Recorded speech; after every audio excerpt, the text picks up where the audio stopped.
Vamos lá, né, pessoal? Vamos conversar agora a respeito de regressão linear, tá? Regressão linear, pessoal, é uma ferramenta estatística, tá? E qual que é a grande sacada da regressão linear? Normalmente, pessoal, as ferramentas estatísticas, elas servem para quê? Elas servem para prever o futuro. Elas tentam, né? A ideia de você ter análise de amostras é você, com essas amostras, com esses experimentos, você atingir o futuro, verificar o que vai acontecer lá no futuro, ok? Então, e a regressão linear não foge dessa regra, né? Por quê? Baseado ali numa coletânea de dados, baseado num número de amostras, num grupo de amostras, lembrando o que é a amostra, né? Sempre lembrar o que é a amostra. Baseado nessas amostragens, qual é a ideia? É verificar se você tem uma tendência de linha reta, né? De acontecimentos, tá? Então, essa linha reta, né? Essa regressão linear, tá? Essa regressão linear busca entender se os pontos, né? Os pontos que eu tenho como amostra determinam uma previsibilidade em termos de linha reta. A pergunta que fica atrás disso é: será que se eu considerasse a equação da linha reta, eu poderia prever como é que vai estar daqui a 3, 4 lotes? Essa é a questão que você está tentando resolver com a regressão linear, tá? Você está tentando utilizar uma espécie de uma bolinha de cristal ali, né? Com essa equação, né? Você vai ter uma equação linear ali e você vai descobrir, você com esse número de amostras, você vai determinar se isso dá previsibilidade, né, para os próximos eventos. Olha que bacana, né, pessoal? Então, você está lá, imagina que você está lá na fábrica lá, tal, e você começa a coletar dados, né? Aí você fala assim: poxa, será que isso aqui é uma regressão linear, né? Você precisa testar, né? Você precisa testar esses dados para ver se ele é uma regressão linear. Porque daí você pensa na sequência, né? Poxa, se for uma regressão linear, se isso for uma regressão linear, eu posso prever o que vai acontecer nos próximos lotes. Isso é, a previsão é muito importante, né, pessoal, dentro de um sistema fabril, dentro dos serviços, né? Prever o futuro, ok? Então, a regressão linear te dá essa condição, tá? Agora, como é que ela te dá essa condição? Olha lá, ó. Olha quem é que aparece aqui, ó. Vocês já ouviram falar desse cara? O P-Value, o Pearson lá, nosso amigo Pearson, né? O P-valor, ele volta aqui, pessoal, né? Esse Pearson aí, ele é um super estatístico aí, né? Que trabalhou nessas questões aí, tal. Então, é sempre mais ou menos, dentro dessas ferramentas estatísticas, né, pessoal, é sempre, é comum, vamos dizer assim, não é sempre, é comum você encontrar, né, essas questões. O p-value, ele é maior ou menor que 0,05? Então, essa é uma questão que é comum aí dentro das ferramentas estatísticas, tá?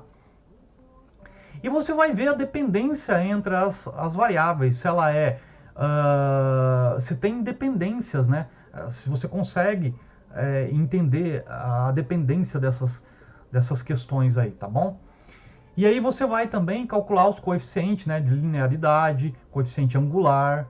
Então você está avaliando aqui um grupo de dados e qual é o grande objetivo? Checar se aquilo é uma regressão linear. Se aquilo for uma regressão linear, vai gerar uma reta e isso vai te garantir previsibilidade, tá? E aqui nesse caso aqui, no caso da regressão linear em específico, né, você analisa o p-value, ok? Tem outros índices que você analisa também, o R, né? O R ao quadrado, tá? Esse aqui são, acho que, os dois principais. Tem o grau de liberdade, mas ele não é tão importante aqui, né, no nosso caso. O p-value e o R quadrado, sim. Esses caras são muito importantes, tá? Olha aqui, pessoal, uma equação de reta aqui, ó, né? Ou seja, o Minitab foi lá, analisou os dados e criou a equação de reta para você, pessoal. Olha que bacana, né? Ele já determinou para você qual é a equação da reta. E por que é importante determinar a equação da reta? Porque com a equação da reta, você tendo o x, você chega no y. Ok? Se você tem a... Aliás, desculpa, se você tendo o y, você chega no x. Ok? Então você tem uma correlação ali, você pode correlacionar. E isso gera previsibilidade, pessoal. Tá? Então, essa regressão linear aqui, ela funciona assim, tá? Então, aqui ó, vocês podem ver que existem, né, existem limites aonde o seu r quadrado tem que estar, tá? E você tem que, na verdade, quando você estuda essas ferramentas, você estuda a parametrização, né, de cada uma dessas ferramentas. Você tem que entender a parametrização dela, ok? Primeiro vem o Pearson, né, o p-value lá, que tem que ser maior ou menor que 0,5, tem que ver exatamente. Nesse caso aqui, deixa eu ver se eu me lembro, p-value deve ser menor, olha aqui, ó. Nesse caso aqui, ó, no caso da regressão linear, o p-value tem que ser menor, né, para definir correlação. Então, a partir do momento que você calculou e você tem um p-value aqui, ó, esse p-value aqui, ó, deu 0. Ou seja, ele é menor do que 0,05, ok? Então, isso quer dizer o que, pessoal? Isso quer dizer que tem correlação. Isso quer dizer que tem uma reta associada a esses dados que eu inseri lá. Ou seja, eu consigo construir uma reta. Se eu consigo construir uma reta, as condições de previsibilidade que a regressão linear me dá são válidas para esse conjunto de dados. É estatística, pessoal. Aqui sim, aqui é estatística pura, não tem muita interpretação, né? Aonde que tem interpretação? Onde tem interpretação é você saber lá aonde você está atuando, coletar, aonde você pode aplicar a regressão linear, onde você deve aplicar, né? Onde é favorável para você aplicar a regressão linear. Mas quando você cai aqui no caldeirão da estatística, é tudo igual ao que você já estudou lá. Aí não tem diferença nenhuma, tá? Tá bom? Então, a regressão linear é bem bacana, pessoal. Ela vai te dar a capacidade de prever em cima de uma equação de reta os próximos acontecimentos, as próximas medidas, né, pessoal? Você pode saber se o seu processo vai sair ou não, né, dessa linha de reta. Você pode fazer uma série de avaliações aí, tá? Séries temporais, né, pessoal? Esse gráfico aqui, ele é um gráfico muito estudado aí por esse pessoal que trabalha com bolsa, né, com bolsa de valores, tal. Eles gostam desse gráfico de séries temporais. Por quê? Porque esse gráfico, através de padrões, tá? Você começa a estudar, né, padrões aqui, é como se fosse no controle estatístico do processo mesmo, né? Então você começa a estudar alguns padrões, né? Três pontos consecutivos acima da média. O que isso quer dizer? Às vezes quer dizer uma coisa importante para o seu processo. Então, as séries temporais também é assim. Existem alguns padrões definidos que determinam uma coisa importante para você. Então, as séries temporais, você pode extrair informação dele, né? Então, ela trabalha também ali com a análise de variância, né? A ANOVA, né? E vai calculando também as variâncias, né? Aonde que estão, né? As medianas suas.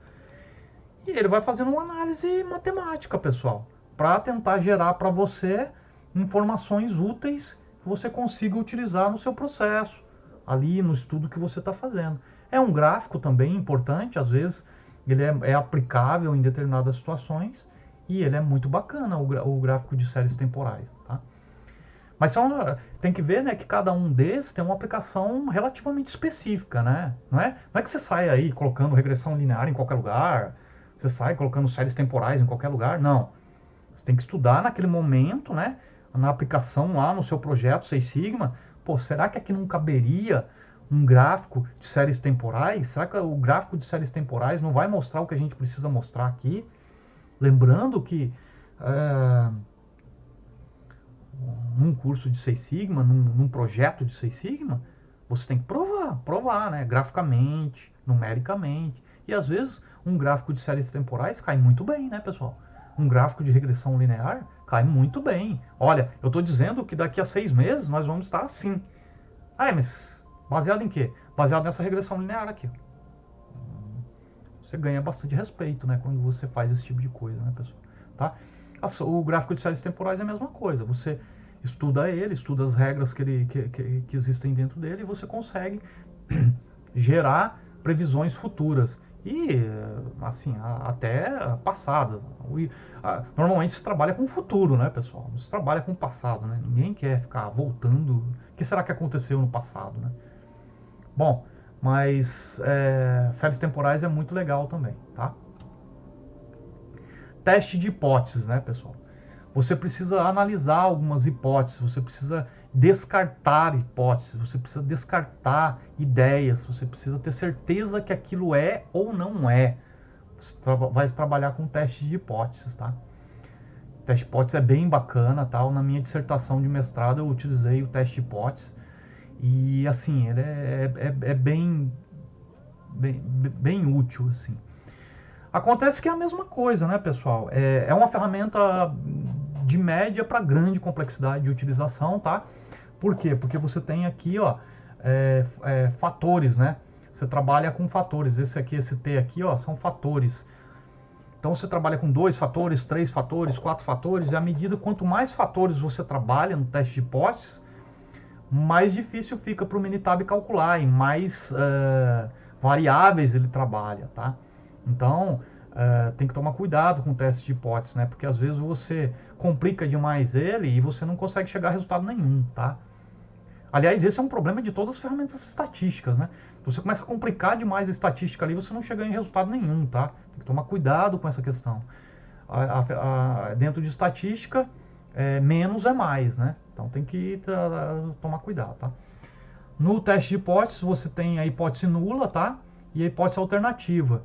E você vai, através da validação da hipótese nula ou desvalidação, né, da hipótese nula e validação da hipótese alternativa, você valida ou desvalida, né, uma questão que você está buscando entender ali dentro dos seus processos, dentro das suas atividades, tá?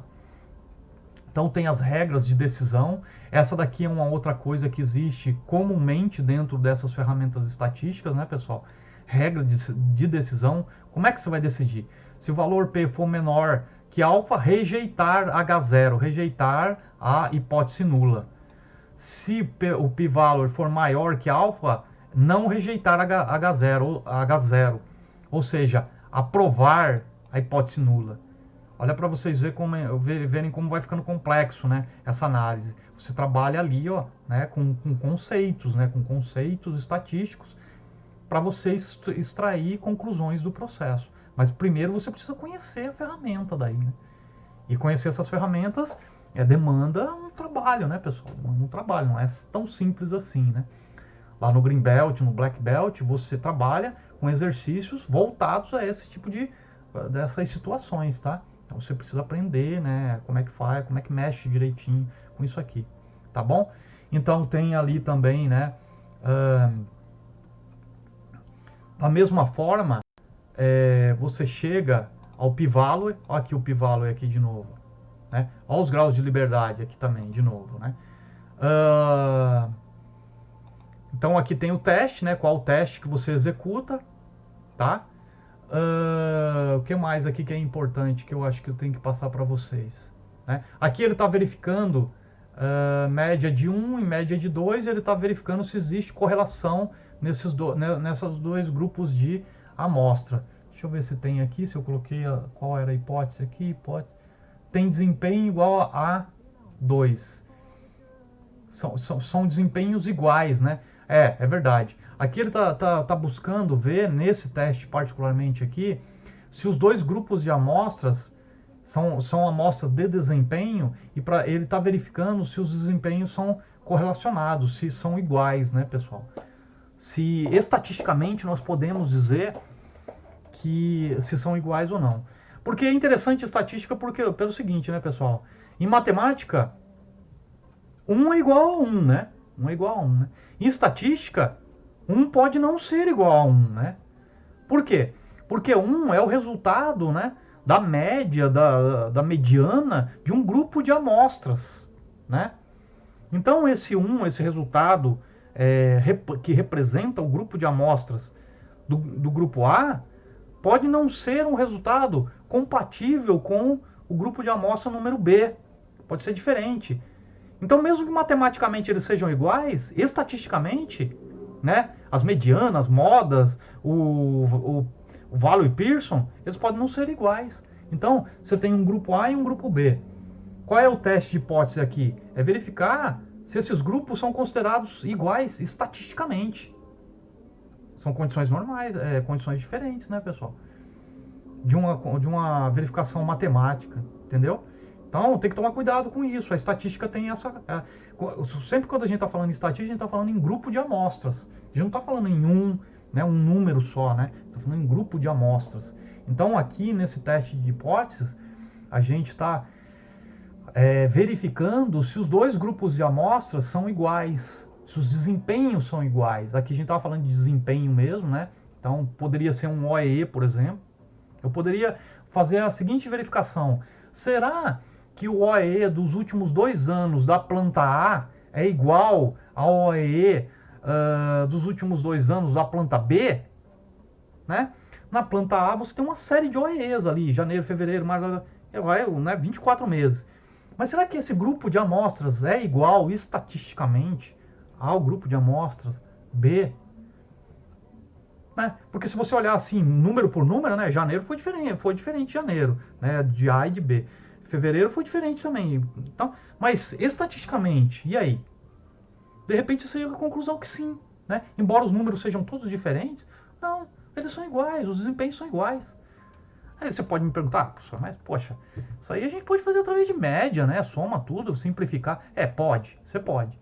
Só que uma coisa é você fazer dessa forma simples e outra coisa é você testar, né? Fazer o teste de hipóteses, que é um teste muito mais, como é que eu diria, robusto, né? E muito mais válido. Você apresentando um teste de hipótese, dizendo e provando numericamente que os dois grandes grupos de amostras são iguais, é outro nível, né, pessoal?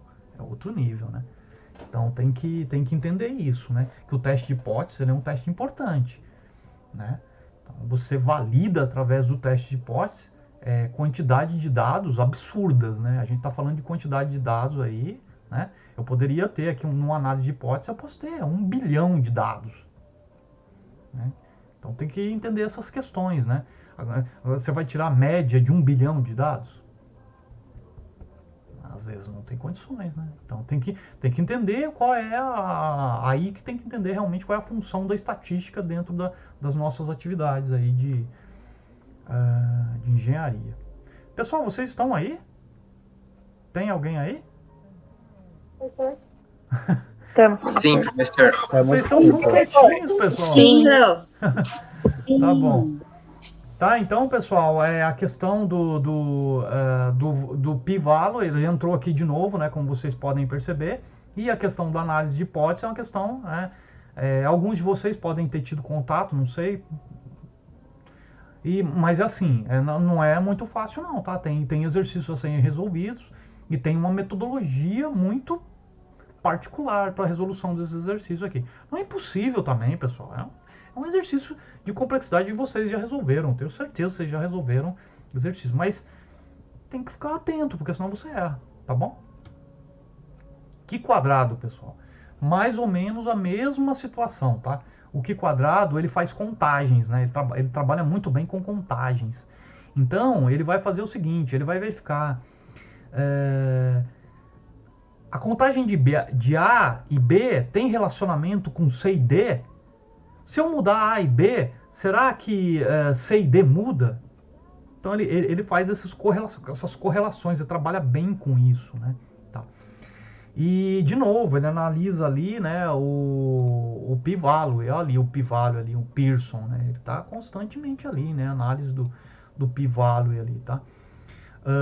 Esse p-value aqui deu 0, né? Então a gente já tem que entender que vai ser comparado lá, né, com o 0,05, vai ter uma regra de decisão aqui, tá?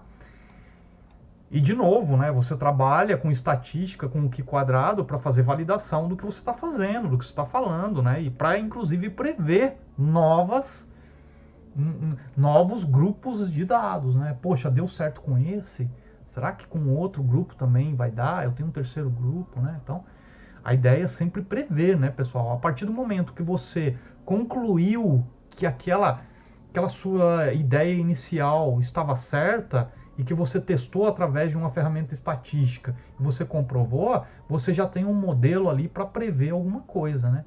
Então, isso que é legal, né, na estatística, tá bom? Então, o Q quadrado tem, né, umas avaliações de contagem, tem aqui a questão da contagem esperada, tem uma limitação aqui, que isso aqui não pode passar de, não sei, não lembro, 7, eu não sei, não me recordo direito. Mas você tem que avaliar isso tudo, para você validar o estudo Q quadrado, né? A ferramenta estatística Q quadrado, tá? Q quadrado, tá? E aí ela te retorna valores, né? Você retorna valores e com esses valores você confirma ou não aquelas teorias que você vinha alimentando ali, né? Tá? De novo, ó, p-value aqui, tem o valor para você comparar com 0,05 e você vai ter a regra de decisão. Essas regras, elas mudam, tá, pessoal? Inclusive esse valor aqui às vezes muda, tá? Em uma avaliação de uma ferramenta estatística, então tem que ficar atento. Por quê? Porque se você não ficar atento, você não faz essas avaliações aqui, você não define a hipótese nula adequadamente, ou define inversamente, o que é pior ainda, né? Você define inversamente, aí você erra a 180 graus, né? Você erra completamente o exercício, né? E você erra, não é nem a questão do exercício que é mais importante, né? Você erra a aplicação da ferramenta na sua análise da Seis Sigma. Lá. Então, toma cuidado pra caramba com essas ferramentas estatísticas aqui, tá? DOI, pessoal, é Design of Experiments, né? Essa aqui é uma ferramenta fantástica, assim, né? Por quê? Por que ela é uma ferramenta fantástica? Vamos lá. Eu não sei se todo mundo aqui conhece um sistema de injeção plástica, tá? Como é que ela funciona, um sistema de injeção plástica? Você tem a matéria-prima, né, que eles chamam de pigmento. Esse pigmento, ele é fundido, ele vira uma forma líquida, tá? Essa forma líquida é injetada em um molde, tá? Um molde onde tem o formato da peça que você precisa fazer, né? Injeta-se na forma líquida dentro dessa câmera aí que tem o formato de uma peça, todo o material líquido. Quando você abre o molde, essa peça ela sofre um resfriamento e ela fica em formato sólido, no formato plástico, né? Do material que você utilizou. Muito bem. Esse é um processo básico, né, de injeção plástica. Só que o que acontece, pessoal? Existem vários parâmetros, eu digo vários, mais de 50 às vezes, parâmetros para você fazer uma injeção plástica, né? Existe parâmetro de temperatura de injeção, existe parâmetro de temperatura de tempo, né, de injeção, existe parâmetro de controle de temperatura perto da região onde você está injetando, ou seja, tem que ter uma temperatura adequada ali, 5 milímetros perto da borda ali para se injetar. Nossa, existem 50 parâmetros lá. Muito bem. Agora, vamos lá. Vamos imaginar uma ferramenta, pessoal, que fizesse o seguinte para mim. Uma ferramenta que se eu coletasse, né, todos esses parâmetros aí, vamos dizer que está injetando essa peça aí 24 horas por dia, né? E eu pego esses parâmetros às 7 horas da manhã, ao meio-dia e às 6 horas da tarde. Sistematicamente, eu faço isso durante 3 ou 4 dias. Eu ia ter uma coleção de dados ali, não ia, pessoal? Eu tenho uma coleção de dados. Bacana. Só que a peça que estava saindo desse processo não era a peça ideal que eu queria. Ela saía com rebarba, ela saía com problemas. Até mesmo porque, né, pessoal, nesses processos de injeção, se os parâmetros não estão adequados, os parâmetros de injeção não são os adequados, realmente a peça sai com problema, tá, pessoal? Ela sai trincando, ela sai com rebarba, ela sai em coloração incorreta. Tem um monte de problemas aí nesse processo de injeção plástica aí, né? Mas muito bem, né? Eu fui lá e coletei esses dados, né? Esses dados, nesses experimentos, tá?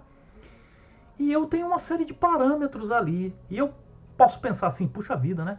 Eu poderia utilizar esses parâmetros para melhorar esses parâmetros, né?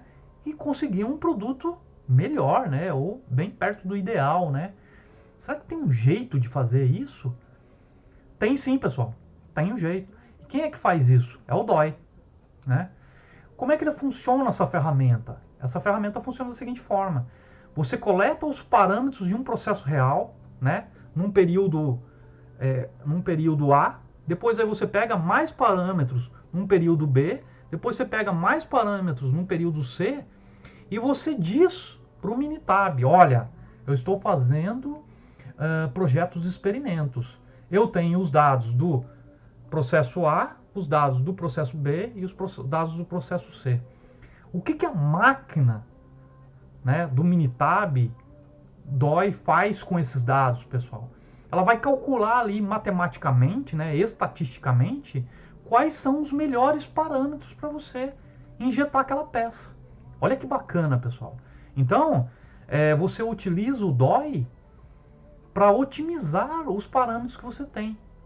Então você pega qualquer processo que você tem um processo, né, que você acha legal lá, normalmente são processos padronizados, né, pessoal? A gente tem que entender isso também, né? Não adianta pegar processos aleatórios, né? Eu pego de produtos diferentes, em horários diferentes, com operadores diferentes. Não, pô, aí você não vai conseguir. Quanto mais aleatório você tiver o seu processo, mais instável você tiver o processo, menos o DOI funciona também, né? Pô, não pode exigir tanto assim da ferramenta, né? Agora, à medida que você tem um processo relativamente estável e você já está ali, né, na parte fina de ajuste de parâmetros, você pode usar o DOI sim, tá?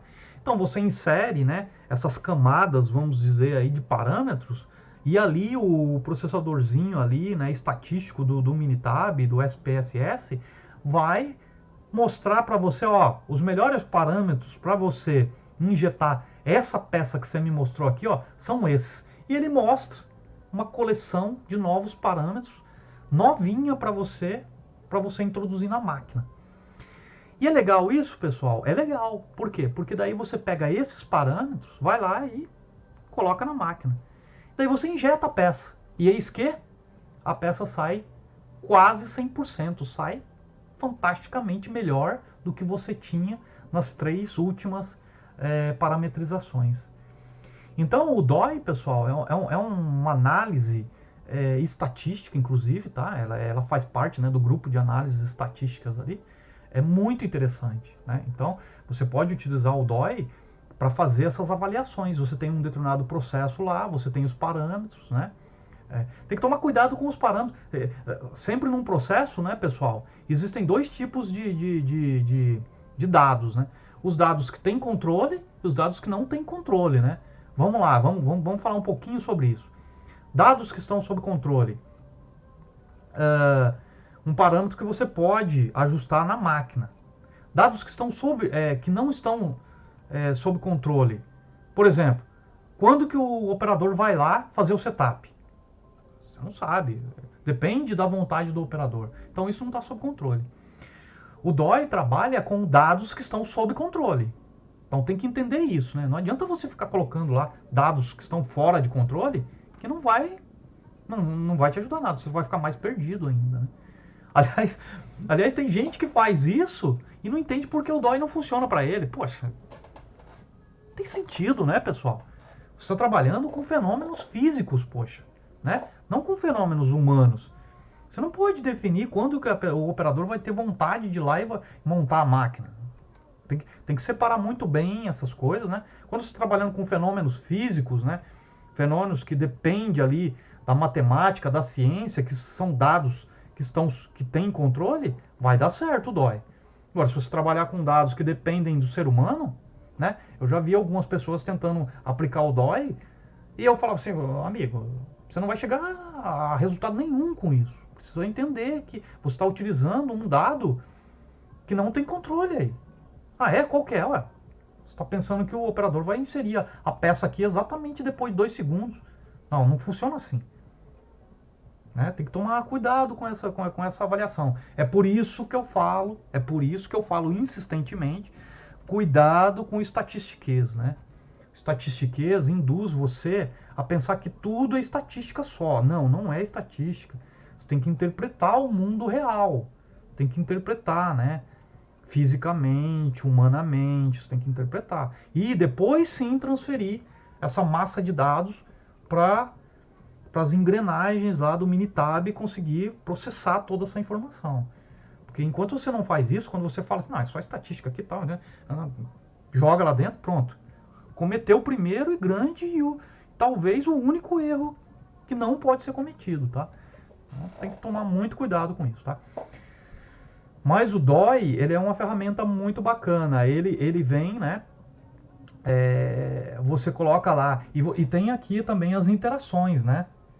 Então você tem que ver, né? Ele vai mostrando para você quais são os parâmetros que se interagiram para você conseguir ter melhor resultado, né? Então aqui, ó, a interação dos parâmetros, né? ACD é a mais significativa. Vamos retornar lá a injeção, né? Esse meu exercício aí. Eu tinha 3 parâmetros que, se eu utilizasse, me forneciam uma peça muito melhor do que as já estavam sendo injetadas. Olha que negócio fantástico. Você já sabe que você depende só de 3 parâmetros e não de 50. Então você já sabe que você tem que operar naqueles 3 parâmetros. E você vai alterar aqueles 3 parâmetros. Então o DOI também já faz isso para você. Tá? E como é que ele faz isso, né, pessoal? Você introduz os dados lá dos experimentos corretamente, né? Você tem uma estrutura lá no exercício, você tem que introduzir tudo certinho, você tem que dizer para o DOI exatamente o que ele precisa saber, né? A partir do momento que você diz exatamente o que ele precisa saber, ele fala, não, agora pode deixar comigo, agora eu vou calcular o melhor parâmetro para você. Então tem que fazer tudo certinho por lá, colocar, né? Dizer quantos fatores, quais são as interações, né? Tem interação, não tem? Você quer que tenha? Como é que é? Você tem que dizer para eles, né? Tem que dizer todas essas coisas. Depois que você disse, ele começa a calcular e começa a dizer para você, ó, esse fator é importante e começa a dizer para você aonde que ele opera melhor. Ó. Ele já vai dizendo, né, se é temperatura, né, se é pressão, ok? Ele vai dizendo para você qual é o parâmetro que você tem que mudar e, inclusive, para quanto. Olha que legal, né? Ele vai dizendo para você também, ó, para você operar legal, você tem que trabalhar aqui, ó, né? Com 89 de, sei lá, cristalinidade, né? Então, pessoal, o DOI é uma ferramenta absurdamente útil, né? Dentro dos processos. Inclusive, dentro do Six Sigma, o DOI está no Improve, né? Que é melhorias, né? É o momento onde você introduz as melhorias, né, pessoal? Então, o DOI é uma ferramenta muito útil mas tem que fazer direitinho, né, pessoal? Tem que fazer, entender essa estatística, tudo, e para você conseguir aplicar legal ele, tá? E interpretar, né? O problema, normalmente, que eu vejo, né, nas pessoas é a questão da interpretação, né? E inserindo dados ali que nem louco dentro do Minitab não vai funcionar, tá bom? Então o Design of Experiments, ele faz aqui todas essas relações aqui de interações. Você tem que colocar esses sinaizinhos aqui, né? Uma série de sinaizinhos lá que você diz, né? Com base em tendências que você acredita, tá? Não é fácil não, pessoal, trabalhar com uma ferramenta estatística desse nível aqui. É uma ferramenta estatística de um altíssimo nível, né? Então tem que saber trabalhar direitinho com ela para não dar problema, né? Mas depois que você fez direitinho também, você recolhe dali dados fantásticos, né? Você vira uma espécie de um cientista naquilo que você está fazendo. Você fala, não, estou trabalhando aqui nessa indústria química aqui, ó, e agora eu já sei que a melhor mistura possível para né, para esse sistema aqui é essa aqui, ó, esses são os parâmetros. Você dá e você vê, né, sair um produto de melhor qualidade, né, um produto sob controle, um produto completamente dentro do esperado, dentro do que o cliente quer, não tem preço, né, pessoal? Você pode ter perdido horas e horas aí em cima do DOI, mas quando sair um negócio desse, você fala, puxa vida, né? Que conquista, né? Aonde eu cheguei, né? Eu entendi. Isso aqui é uma simulação, né, pessoal? Uma ferramenta de simulação poderosíssima, né? Mas tem que entender, pessoal. Tem que entender matematicamente, entender fisicamente, entender as questões humanas que estão relacionadas aos seus processos, aos seus experimentos, né? Porque, como o próprio nome diz, é projeto de experimentos, né? Você está fazendo experiências, né? Você está testando cientificamente. Precisa de metodologia? Precisa. Precisa de organização? Precisa. Disciplina? Precisa. Precisa de tudo isso para você chegar nos resultados que você quer. Se você for lá, né, que nem um loucão, vamos fazer aqui o DOI aqui. Não vai dar certo, não funciona assim. Precisa de um monte de questões, né, entender um monte de questões, tá? Bom, pessoal, já estamos caminhando aqui para o final do curso, tá? E agora eu vou falar para vocês a respeito dos projetos, né? Realmente, só para compactar aí, né, as ferramentas estatísticas, né? Então, essas aqui são algumas das ferramentas, não são todas, pessoal, existem mais ferramentas estatísticas dentro do Seis Sigma, eu só coloquei algumas aqui importantes só para realmente ilustrar para vocês o que é, né, o Green Belt lá e o Black Belt. É uma ilustração só, mas existem pelo menos mais 10 outras ferramentas estatísticas utilizadas no Lean Six Sigma, tá? Pelo menos, que eu me lembro assim de cabeça, tem um monte aí, tá? Então, as ferramentas estatísticas são importantes, tá? Precisa se dominar as ferramentas estatísticas, precisa dominar a interpretação, tá bom? Então, à medida que você se aprofundar lá no Lean Six Sigma, você vai ter que ter domínio, né, da interpretação e da resolução desses processos aí estatísticos, tá bom?